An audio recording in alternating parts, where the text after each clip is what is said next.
Thank you. Thanks, Dan. Well, let's bring in our market panel. Larry Shover joining us in studio for a change today, and Stephen Sachs. And Larry, let's start with you first here.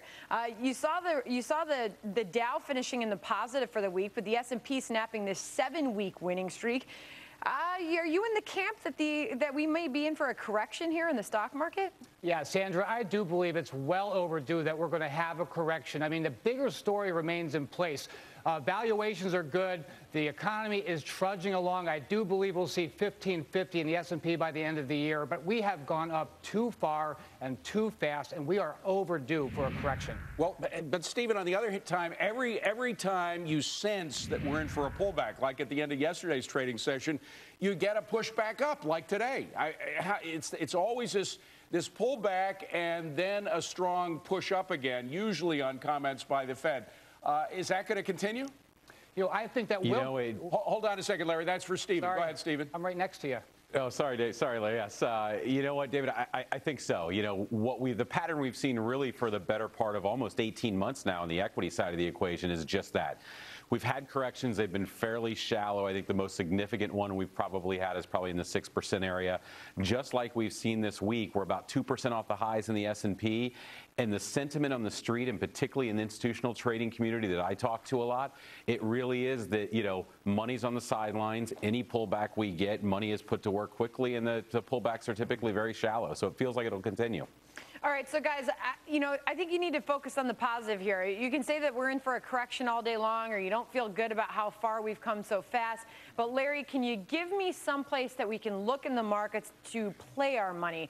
Because people were on the sidelines in 2012, and they're in it now.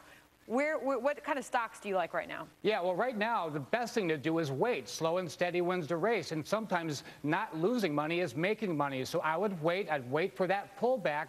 1450 in the S&P 500, a good place to get in. However, I do like financials and materials. I would get into JP Morgan, Wells Fargo, Freeport, and also Owens Corning. These are great things and gives you broad exposure to the housing recovery that we're going to continue to see, and also the great story in Asia, ex-Japan, with just continued urbanization. So I think it's just a great time to continue to get into those stocks. However, I would wait and get my shopping basket out, waiting for a pullback. Larry, I just want to challenge you on one of those. Freeport McMoran, you have silver and gold. A lot of people say gold is going to go down much further than what it is now. You have both Goldman Sachs and Eric Bolling saying it's going to go down to 1,200 or could go down to 1,200 an ounce. Don't you want to wait until it drops further to go in there?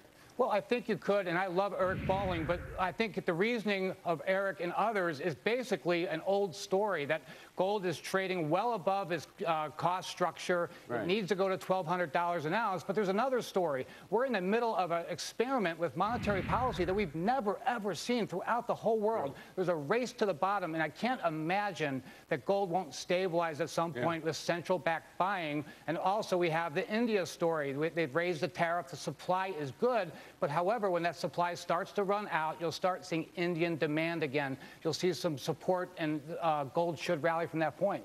Stephen, you sort of have an idea that Europe is a good place to play your money right now, despite the fact that a contraction is expected still over there.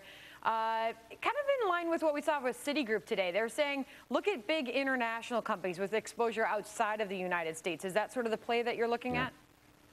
Yeah, it really is. If you look at it, first and foremost, you know, probably one of the better ways to play that, or safer ways to play that, are U.S. sectors that have exposure to, you know, the international landscape, particularly Europe. But if you look at Europe, you know, Europe's no different than what we were facing here a few years ago. They've come through a lot. There's still certainly some headwinds. Obviously, GDP growth is an issue there.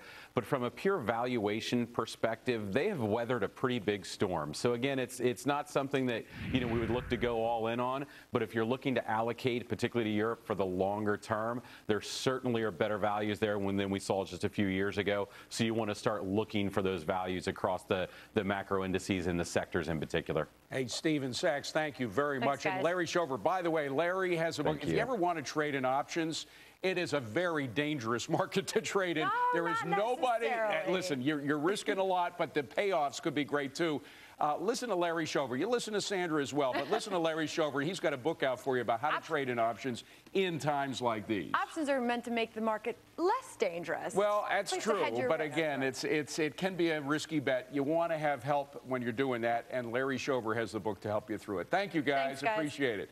Well, Hewlett-Packard leading the Dow today, up 12%. Coming up, the executive vice president of HP's Enterprise Group telling us how the company's $35 billion server storage networking business is going to expand. They've got a server that's the size of a small paperback book. Incredible stuff. Nice. Well, plus getting the Dreamliner back in the air. Really? Representatives from Boeing meeting with the FAA today to discuss a solution to the battery issues that have grounded these jets. We will have the latest on that.